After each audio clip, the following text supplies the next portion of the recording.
Good afternoon, everyone. Thank you so much for having me. I'm super excited to be here. It's the first edition of WorkerConf. That's amazing, right? That's really cool. That round of applause was for all the organizers, Benedict and Thomas, and who else do we have? Gunther. Thank you for having me.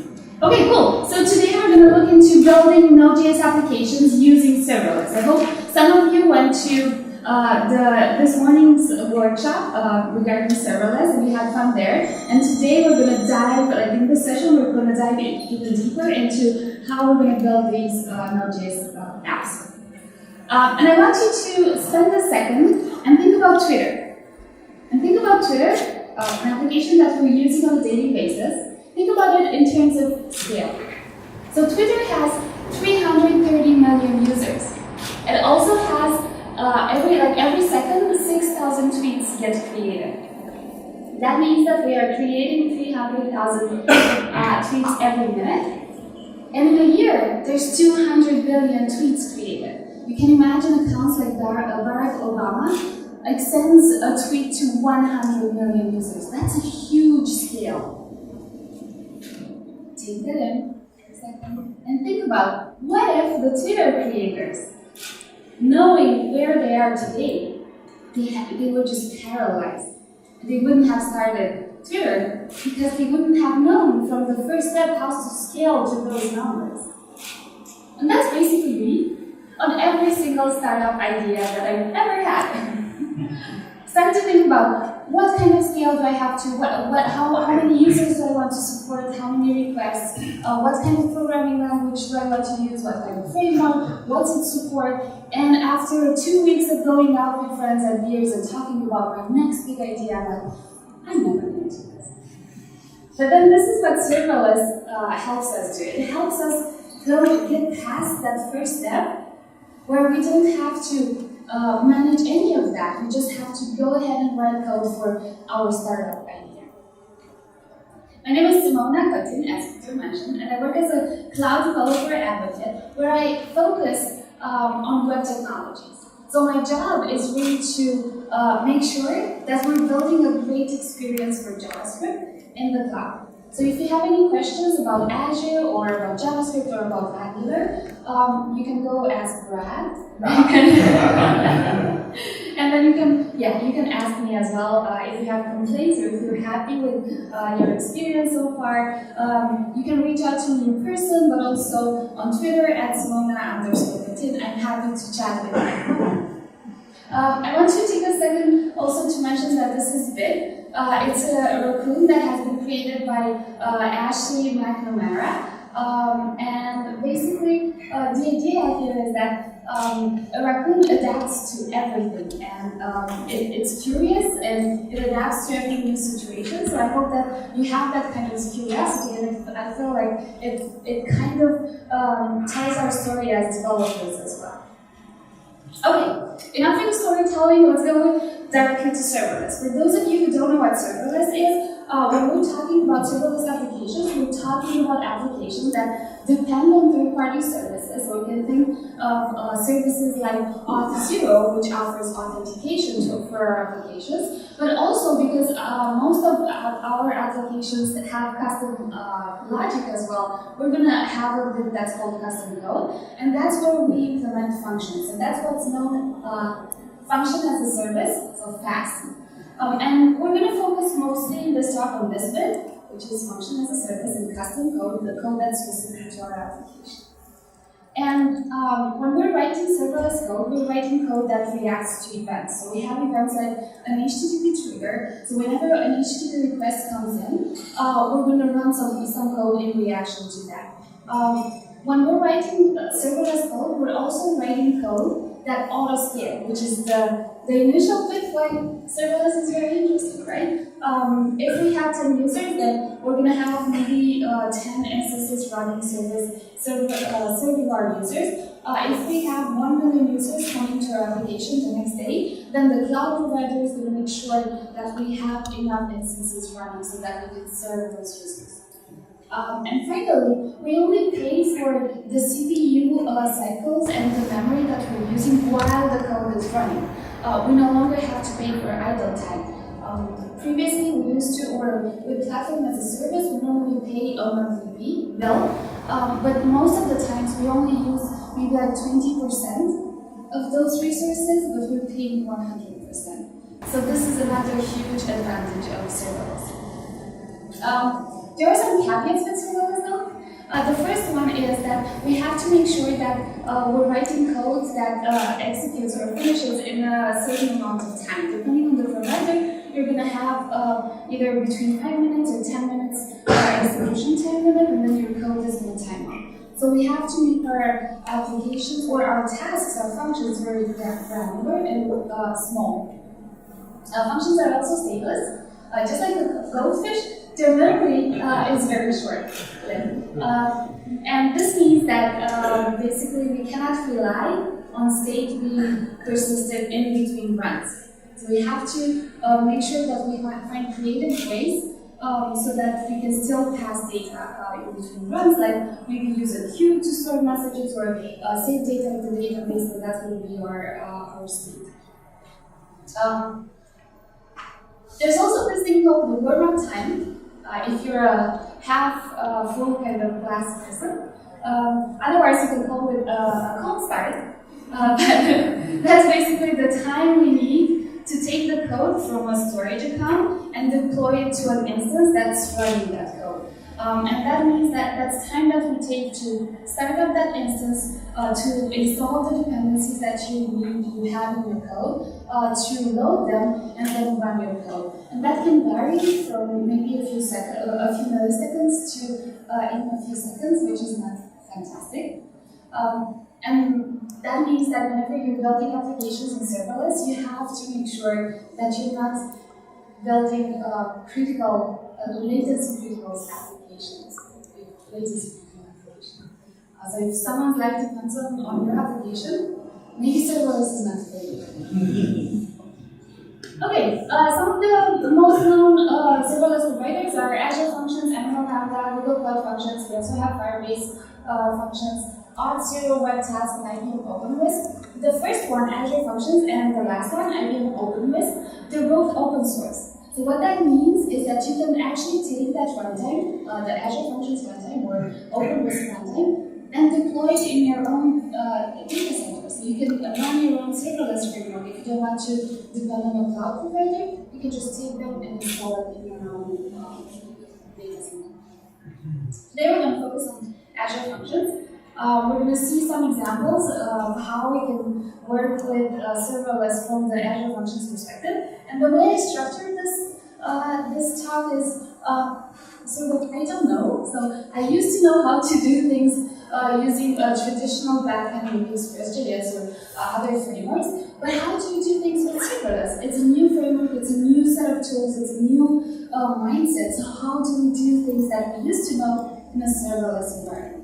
And we're going to answer a series of questions, like how do I create a project? Which are the tools that I have available for me? Can I run locally? Do I have to run in the cloud? How do I do all of that? How do I debug it locally? How do I install npm packages? This is a very simple task that we know how to do with Express.js or in most of the JavaScript applications. Let's see how we do that in serverless. How do I connect to a database? Because most of the time, the power of serverless is not just the code that we write. Our code, most of the time, is meaningless if it's not connected to third-party applications or third-party services like databases or other APIs. How do I save my environment variables? Because if I'm running my code locally and then I push it to GitHub, I don't want to check in my secrets into GitHub. And Node already has a solution for that. How do I configure REST like URLs? We're looking at an API. Let's say it's a REST API. It could be a GraphQL API as well. But how do I make my URLs to look exactly how I want them to look? And finally, how do I deploy to the cloud? I've written all this awesome code in my local. How do I push this to the cloud? So that's a lot of work. I hope we can get this done in the 25 minutes that we have available. What are we working? Does that sound right? first. We have this page with cute puppies, so we can add a new puppy here. Beam is Sarah Drasner's puppy. Beam is awesome, and says that Sarah is my best friend. So here we can do things like create a new puppy, edit a puppy, delete a puppy. That doesn't really sound right. That sounds weird. That's like the risk crowd endpoints, right? Cool. So how do I create a project? There's multiple options using Azure Functions. We can use one of our favorite tools, VS Code. How many of you here use VS Code? There's quite a few hands, like 18% of the room maybe. And I'm going to show you the best way to use VS Code as my favorite tool as well. The other option is using a browser. So we can go ahead directly in the portal and we can create new functions there, we can test them there, and we can write code there. So that's really great if you enjoy writing code in a browser, but I suspect most of us work in big teams and we actually need to use version control systems and we want to use an IDE. Browser is not ideal. And then we can also use a CLI. If you're the CLI type of person, we have the Azure Function CLI, which allows you to do exactly that. Create functions, deploy them, and go through all those tasks. Okay, I'm going to do this in my locals right now. I've pre-recorded everything so that way, if there's any issues with my demos, you can still see, you still get some value from them. So I'm going to show you the best thing that has ever happened to serverless and VS Code. That's the Azure Functions extension. So right here I have VS Code. And I can go into this Azure extension, Azure panel, and here I can go ahead already and create a new function. The first thing that we need to do is, so we have these buttons. The first one is create a new project, and this is gonna, I can put all my functions together here, so it's almost like a collection of functions that do similar things. We want to scale them together, and they have the same meaning. Then we can create a new function, so that's our individual function that does one task only. The next button here allows us to deploy our function app to the cloud, and finally this is just refresh. Okay, so let's create a function app. This is going to create a new function app in my current workspace. It's going to ask me what language do I want to use for my project, so I can choose between JavaScript, C# and Java. That's what's supported in my local environment. And what this does is it just generates some boilerplate code for us. Rob had a nicer way to name boilerplate, but I don't remember. Maybe yeah.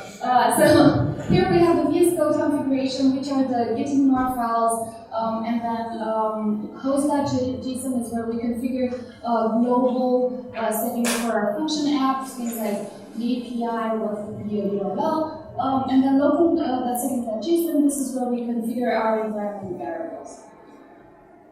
So then I can go ahead and create a new function. And these are the types of events I mentioned earlier. So we can listen to HTTP requests, we can listen to a file being uploaded in a storage account, or a message being posted on a new queue. For a file upload, you can imagine things like CSV has been saved somewhere, and then we have to parse that CSV. We do that in a function, and then we save that data into a database. So that would be the kind of workflow that we can do with a clock trigger, for example. And then timer trigger is just your typical cron type of job. So let's go ahead. We said we're going to create an API, so let's go ahead and create an HTTP trigger. And the name get puppies. Is everyone okay with that? Yeah? Perfect. And this is how we can access the URL for the function. Anonymous means that the URL is accessible to everyone. Function means that we're going to generate code that has to be used for every request. And then this will generate a folder for us that has the same name as the function name. And then it has three files. Function.json is the configuration file have for our function, it's a JSON file, JSON object with a list of bindings that describes what we've selected earlier. So we have our authentication level, anonymous, we also have the HTTP trigger at line 5, and then the type of method that we listen to, and what's going to be outputted from our function.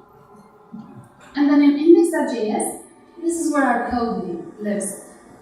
We have a function that receives two parameters. The first one, the context object, is the object that we use to interact with our runtime. We will have access to the list of bindings that we've seen earlier. And the request object here is the request, the HTTP request that we're getting in. So you can see here it says, first we're just logging that we have started the function, and then we are testing whether our request contains a name query parameter or a name object in the body. And then if that's the case, we're going to return hello puppy. And if that's not the case, we're going to just return an error saying that you need to pass a parameter. So this is where the fun begins. We can go ahead and debug this locally. I'll go to this panel, the debug one, and I just have to click the start debugging button, which is going to use the VS Code configuration that has been generated earlier. And I can already add breakpoints. So this will start the function's runtime, and I can go ahead and open and call my function using this URL. And the first thing, well, you can see that we're already in the breakpoint, and we can inspect things like what's the request, did I get the correct parameters, I can edit them, you can hear like, the exact same experience that you normally get when you develop applications in a traditional environment. So if I go back to my browser, it's going to tell me that I didn't pass my name, so I can go ahead and say name equals puppy, and this is going to just, again, breakpoint, and that's it, hello puppy, awesome. But we said that we're going to build an API, right? And that means that we want to connect. Normally, we would connect to a database as well. So in this case, we're going to see how we can connect to Cosmos DB instance through MongoDB connection. So I already have generated some code because I'm a slow typer. And we're just going to walk through it. Okay. So first thing that we have here, line 1, is we're importing the MongoDB package, and we are also declaring object where we're basically setting username and password. But you can already see here that we're using process.m and variable name. So this hints that we're going to have some environment variables, right? And then here we are creating a null object, a static object, a client. And we're checking if that object exists. We are just running a query, a function. If that object doesn't exist, we are going to connect to our database and then run the query, which just connects to the admin database, queries the puppies collection, and returns that as an array. Can anyone see why we're doing this? Remember we said earlier that functions are stateless, right? So we shouldn't be relying on state being stored on disk in memory. So what we're doing here, does anyone have any idea? So we're going to make sure that if the state is if we're using the same container in between runs, we're actually going to have this object available for us. And I've run tests with this, so without reusing the connection object, normally it takes around 600 milliseconds to run all this code. By reusing the connection object, it takes that down consistently to 200 milliseconds. So it reduces the time for connecting to or running this code 3 times. And that's super cool. That's really great. It reduces our code start. Well, it doesn't reduce the code start, but it reduces continuous calls to the function. Okay, cool. But have we defined? So we're using MongoDB. Where do we define it? We need a package.json file, right? If we look at our files, our project, we don't have any package.json file. So what I'm going to do here is I'm going to go to the root of our application and just run npm init. And I'm going to, as we always do, is default. And then I'm going to run npm install MongoDB. And what this will do, it will create a package.json file at the root of my application, and it will install, it will save the node modules at the root of the application. We can imagine when we have like maybe 4 functions here, we're going to be able to reuse all those npm packages. We don't have to deploy them for each and single function out there.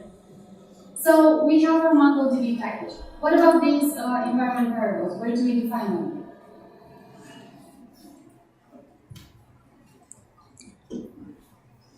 Local.settings.json. That's where this is a file that is not, you can already see from the from VS Code, that's not going to be checked into GitHub. So this is where we can actually save our environment variables and use them from our application. So I have a helper file here where I'm going to just copy the variables that you've seen earlier.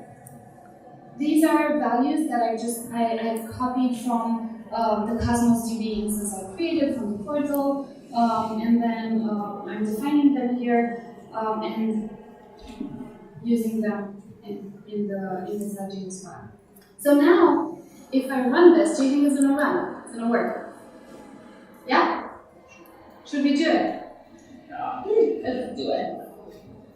So I go back to my debug panel, I click run. And this is going to give me again the URL we've seen earlier. And if I click on it, should have access to bestest puppy ever. This bestest puppy ever comes from a Cosmos DB database. You can see it here. So yeah, I think this is pretty powerful. I was able to debug things locally. I was able to connect to a remote Cosmos DB instance or to a remote database. That can also be my local MongoDB instance. It can be a MongoDB instance based somewhere in the cloud or whatever database I want. And yeah, that's it. And if I want to go further and define route URLs, I can do that in the function.json file. So here I can define a thing called route, and I can say that this is the route that I want to use is puppies. And actually, here we're listening to both get and post methods, but really I want to listen only to get methods. So now, if I go back to my URL, this is not going to work anymore because the URL doesn't exist. But if I change this to puppies, then this should be working. It should give me the same data. This is one way to configure URLs. We can also use a thing called proxies that will allow us to serve different function apps within the same domain. And then, if we want to deploy this, we should go back to the Azure panel, and then here I can click the deploy to function app, and what this will do, it will zip out my code, push it to the cloud, and it will be available in the cloud. We don't have enough time to do that, but just to give you an idea, it's going to also be available in my slides as a video. You can see how you can do that. I'm going to go back to my slides. That was the demo. And I think we've answered most of the questions, so now we can go to why Node.js? Because it's awesome, right? But also because it's JavaScript, and JavaScript has a huge list of tools and libraries available that we can reuse in our applications, and we don't have to reinvent the wheel, so we can reuse everything that has already been created for us.